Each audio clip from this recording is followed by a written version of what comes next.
कभी इससे सहमत नहीं हो सकते कि आप इस महिला आरक्षण को इस तरह से परसीमन से जोड़ें कि वो पुरानी जनगणना पर चले जिसमें ओबीसी शामिल भी नहीं है।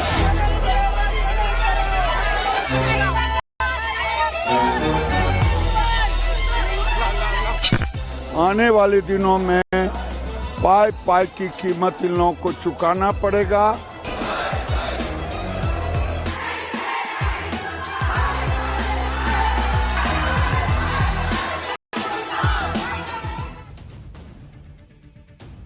अब से कुछ देर पहले ही संसद में महिला आरक्षण से जुड़े बिल पर वोटिंग हुई। यह बिल संविधान संशोधन 131वां विधेयक 2026 था, जिस पर वोटिंग हुई और इस बिल के तहत ही लोकसभा की सीटें बढ़कर 250 करने का प्रस्ताव था। जब संविधान संशोधन पर वोटिंग हुई तो सरकार नंबर गेम में पिछड़ गई। आप देखिए संसद में जो वोटिंग हुई, वोटिंग के वक्त कुल मौजूदा सांसद 528 थे और बहुमत चाहिए था 326 का। बिल के पक्ष में वोट पड़े 998 यानी कि 298। बिल के विरोध में 230 वोट पड़े, यानी कि एनडीए को अपनी लोकसभा में कुल क्षमता से ज्यादा ही वोट पड़े, लेकिन संविधान संशोधन के लिए जो 2/3 बहुमत चाहिए था वो हासिल नहीं हो पाया। यह संविधान संशोधन बिल ही 33% महिला आरक्षण को लागू करने का रास्ता साफ करता है, लेकिन इंडी गठबंधन अड़ गया। संविधान संशोधन बिल के गिरने के बाद लोकसभा को कल तक के लिए स्थगित कर दिया गया। संसद के अंदर की जंग तो वोटिंग के साथ खत्म हो गई। अब बारी संसद के बाहर नैरेटिव की लड़ाई की है। नंबर गेम की लड़ाई तो इंडी गठबंधन जीत गया, लेकिन सवाल है कि क्या वो नैरेटिव की लड़ाई पीएम मोदी से हार गया है? क्योंकि पीएम मोदी ने तो पहले ही कह दिया था कि इस बिल का विरोध भारी पड़ जाएगा, सियासी फायदा बीजेपी को हो जाएगा, और अब वही माहौल भी बन रहा है। संसद में बिल के लटकने के बाद बाहर बीजेपी सांसदों ने संसद परिसर में जबरदस्त विरोध प्रदर्शन किया। तो ये महिलाएं जो सांसद भी हैं और तमाम जो महिलाएं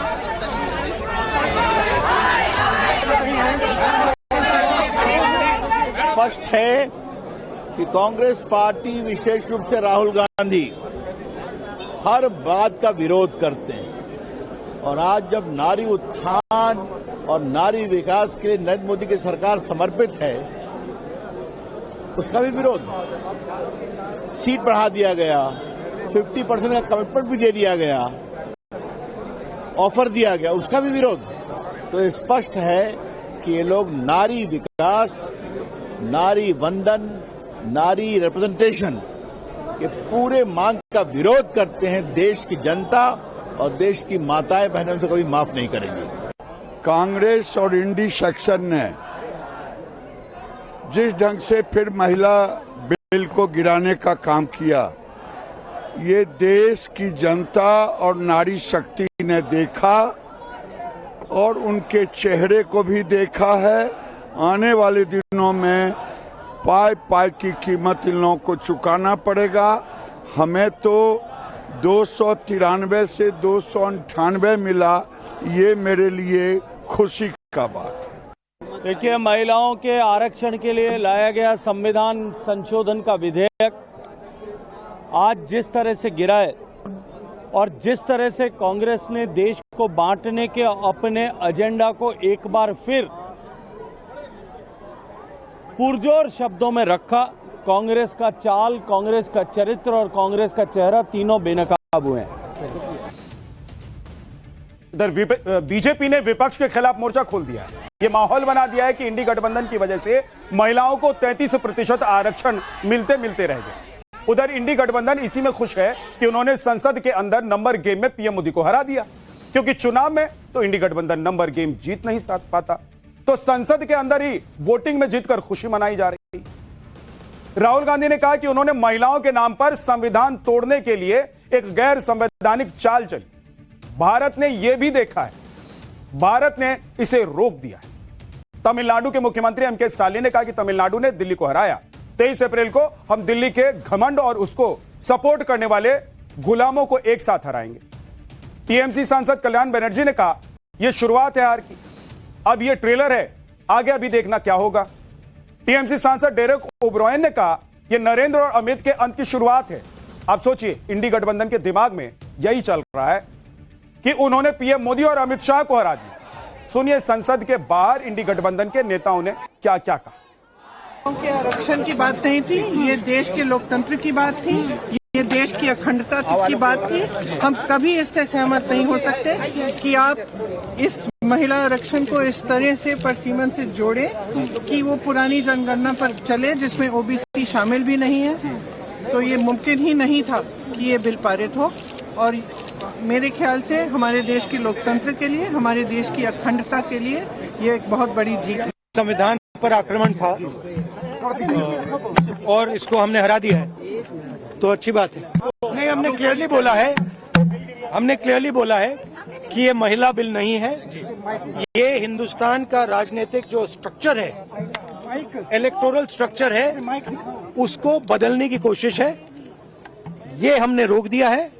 और मैं अभी कह रहा हूं, प्रधानमंत्री से कह रहा हूं, अगर आप महिला बिल चाहते हैं 2023 का महिला बिल निकालिए, उसका इम्प्लीमेंटेशन आज से करिए, और पूरा का पूरा ऑपोजिशन 100% आपको समर्थन देगा, और महिला बिल हम इमीडिएट इम्प्लीमेंटेशन करा देंगे। जो हमारा पक्ष था वो हमने अपना पक्ष बिल्कुल साफ रखा है, और लगता तो ये कि फिर गाड़ी थमी रह गई, लगता कोशिश में कुछ कमी रह गई होगी। और हम महिला आरक्षण के पक्ष में हैं। महिलाओं को आरक्षण मिले, उनको सुरक्षा मिले, उनका सम्मान बढ़े, उनको स्थान मिले, और लोकतंत्र में जो उनको स्थान मिलना चाहिए उसके पक्ष में है। समाजवादी पार्टी या विपक्ष ने कोई भी महिला आरक्षण को लेकर के विरोध नहीं किया, लेकिन उसके साथ जो महिलाओं का हक अधिकार को हरण करना चाहते थे, वो लक्ष्मण रेखा ऐसी खींची विपक्ष ने, उस लक्ष्मण रेखा के बाहर नहीं आ पाए। ये पूरा वेल प्लान्ड है भारतीय जनता पार्टी द्वारा, क्योंकि वो जानते हैं कि समाजवादी पार्टी और सभी ऑपोजिशन पार्टीज ने मिलकर महिला आरक्षण बिल को 2023 में पास कराया था। लेकिन ये कहीं ना कहीं डिलिमिटेशन की एक्सरसाइज को ये लोग पूरे देश में लाना चाहते थे बिना जनगणना कराए, जो संविधान का प्रावधान है। और ये नहीं चाहते हैं कि देश संविधान से चले। जो समाजवादी पार्टी का और जो पूरा विपक्षी दल यही कह रहा है कि जो सत्ता दल है ये इतने मोह में, ये अपनी कुर्सी छोड़ना नहीं चाहते। और क्योंकि इनका जनाधार अब खिसकता जा रहा है, क्योंकि जानते हैं कि जाने वाली सरकार है ये, तो ये महिलाओं का नाम लेके अपने आप को बचाने की कोशिश कर रहे हैं। इंडी गठबंधन को लग रहा है कि उन्होंने पीएम मोदी को हरा दिया है। अरविंद केजरीवाल को यही लग रहा है कि मोदी जी के अहंकार की हार हो गई है, मोदी सरकार की उल्टी गिनती शुरू हो गई है, यानी कि संसद में जीत से विपक्ष को नया जोश मिल गया। लेकिन विपक्ष को संसद में आई आम महिलाओं को भी सुनना चाहिए। सुनिए, जो महिलाएं पहुंची थी उन्होंने क्या कहा। बिल पास नहीं हुआ, थोड़ा दुख हुआ, क्या नतीजा आता है यही सुनने के लिए हम आए थे। हम इसलिए आए थे, महिला का था तो महिलाओं का आनंद होगा, पर नहीं होगा, इसलिए हमें नाराज हो गए, निराश हो गए। कल तो होगा ही होगा, बिल तो पास, उम्मीद है होगा ही होगा। हमें नारी शक्ति के बोलते इसको पूरा निर्णय मिलेगा, ऐसे ही होगा। हमें भी पूरी आशा थी, लेकिन अभी थोड़ा भरोसा है कि हो जाएगा। नारी शक्ति जिंदाबाद, हो जाएगा, हमें पूरा विश्वास है। विपक्ष तो बार बार ये कह रहा है कि उसने परिसीमन बिल को फेल कर दिया है, मोदी शाह की चाल को फेल कर दिया है, लेकिन परिसीमन बिल महिला आरक्षण से जुड़ा है, इसलिए विपक्ष को इसका सियासी नुकसान भी हो सकता है, उस पर महिला विरोधी होने का ठप्पा भी लग सकता है। ये बात विपक्ष के नेता भी समझ रहे हैं, और शायद इसीलिए अब ये सफाई भी दी जा रही है, वो महिला आरक्षण के विरोध में नहीं है। सुनिए। महिलाओं के आड़ में हमारा नाम लेके हम नहीं चाहते कि बीजेपी अपनी राजनीतिक रोटियां सेके, तो उसका ये विरोध हुआ है, वो बिल खारिज हुआ है। जो महिला बिल है वो आज भी इंटैक्ट है, और ये सरकार अगर इनकी नीयत सही है तो ये 2029 में 543 सीट पे 33% आरक्षण करे, ऐसा हमारी मांग है। और अगर ये नहीं करते हैं तो असल चेहरा किसका महिला विरोधी है वो सामने आ जाए। देखिए, हमने कहा था कि हम महिला आरक्षण के लिए बिल्कुल समर्थक है, हम आज भी वोट करने के लिए तैयार हैं, लेकिन डिलिमिटेशन से आप इससे कोई लेना देना नहीं है। आप इन दोनों को डीकपल कीजिए, मतलब अलग अलग कीजिए। डिलिमिटेशन को ले आना बहुत बड़े बड़े मुद्दे उठाते हैं, और हम वो नहीं चाहते थे, क्योंकि दक्षिण भारत के विषय, छोटे राज्यों के विषय, बहुत सारे विषय होते हैं। तो इसलिए हमने कहा कि आप महिला आरक्षण तुरंत लेके आइए, हम समर्थन दे देंगे, लेकिन डिलिमिटेशन, ये वोट जो हमने किया खिलाफ, ये महिला आरक्षण के खिलाफ नहीं है, ये सिर्फ डिलिमिटेशन के खिलाफ। ये हमने पहले कह रहा था कि बीजेपी देना नहीं चाहती, बीजेपी इवेंट करना चाहती है। ये बीजेपी का इवेंट मैनेजमेंट था, वो फेल हो गया। अभी देखिए कल से पुतले जलाते फिरेंगे कि साहब हमने मेल देना, इनको कुछ था नहीं, बातें ही बातें करनी थी, वही सब हुआ है। अब देखिए कि महिला आरक्षण से जुड़े जो बिल हैं उसमें सबसे बड़ा मुद्दा परिसीमन का था। विपक्ष ये आरोप लगा रहा था कि महिला आरक्षण को लागू करने के लिए जो परिसीमन करवा रहे हैं उससे मोदी सरकार का फायदा होगा और दक्षिण के राज्यों को सीटों का नुकसान हो जाएगा, जबकि कल ही गृहमंत्री अमित शाह ने भरोसा दिया था कि दक्षिण के राज्यों में सीटें भी 50% बढ़ेंगी जैसा कि बाकी राज्यों में होगा। लेकिन इस पर विपक्ष कहने लगा कि बिल में तो यह कहीं लिखा ही नहीं हुआ है, अमित शाह तो मौखिक तौर पर बातें कह रहे हैं। इस पर आज गृहमंत्री अमित शाह ने कांग्रेस सांसद केसी वेणुगोपाल को यह तक कह दिया कि 1 घंटा दे दीजिए, वो बिल में इसे लिखवा देंगे कि 50% के फॉर्मूले के हिसाब से सीटें बढ़ा जाए। उसके बावजूद इंडी गठबंधन ने बिल पास नहीं होने दिया। सुनिए वोटिंग से पहले अमित शाह ने कैसे विपक्ष को पूरा भरोसे में लेने की कोशिश की। अगर इस बिल का विरोध करने का कारण 50% लिखित में चाहिए तो 1 घंटा सदन बंद कर दिए, मैं ऑफिशियल अमेंडमेंट लेकर आता हूं मान्यवर, मगर बिल पारित करने का वो वादा करते। अब वेणुगोपाल जी बताए क्या बिल पारित करेंगे? We are asking the Home Minister whether are you ready to dealing the delimitation process along with the women reservation, number 1.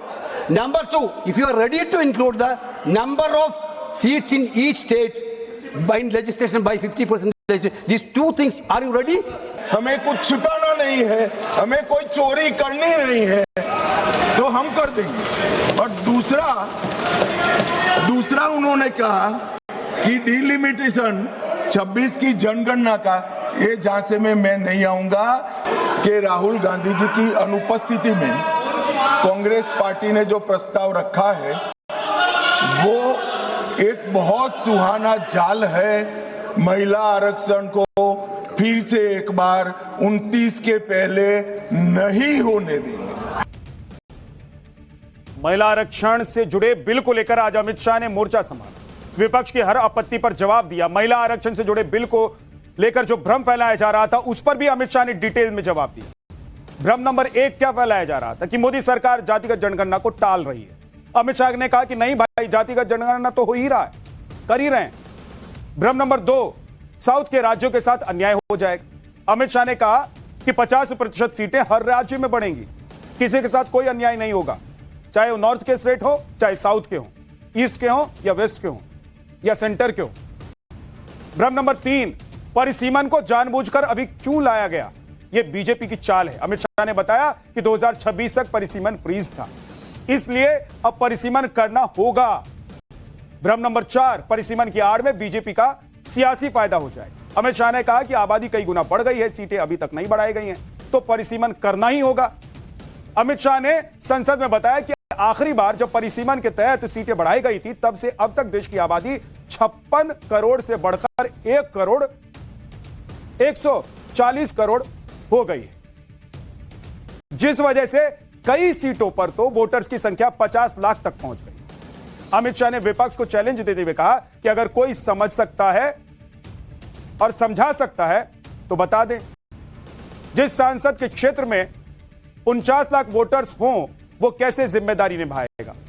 इसी को ध्यान में रखते हुए संविधान में समय समय पर परिसीमन का प्रावधान है। सुनिए उन्होंने क्या। 76 में इस देश की आबादी थी 54.79 करोड़ और आज 140 करोड़। तो 54.79 करोड़ आबादी में जितने सांसद थे उतने ही 140 करोड़ की आबादी के बाद रखना, ये इनका मानना है। मान्यवर, आर्ग्यूमेंट क्या दिए गए? यानी अमित शाह ने बताया कि जनसंख्या डबल होगी, सीटें वही हैं, तो फिर परिसीमन तो करना होगा। लेकिन विपक्ष यह कहने लगा कि इसे महिला आरक्षण से मत जोड़ो। लेकिन सवाल यह है कि परिसीमन को और कितना टाला जाएगा। आज नहीं तो कल परिसीमन तो होना ही है। संसद में आज नेता विपक्ष राहुल गांधी ने भी अपनी बात रखी। राहुल गांधी ने आरोप लगाया कि सरकार दक्षिण के राज्यों के अधिकार छीन रहे हैं। इस पर गृहमंत्री अमित शाह ने जवाब दिया कि विपक्ष दक्षिण और उत्तर में भेद करके देश के टुकड़े टुकड़े करना चाहता है। Now let me explain what you are doing. You are telling the South Indian states, you are telling the northeastern states, you are telling small states in India that in order for the BJP to remain in power, we are going to take away representation from you. This is nothing short of an anti-national act. This is what you are doing. And under no circumstances are we going to allow you to do it.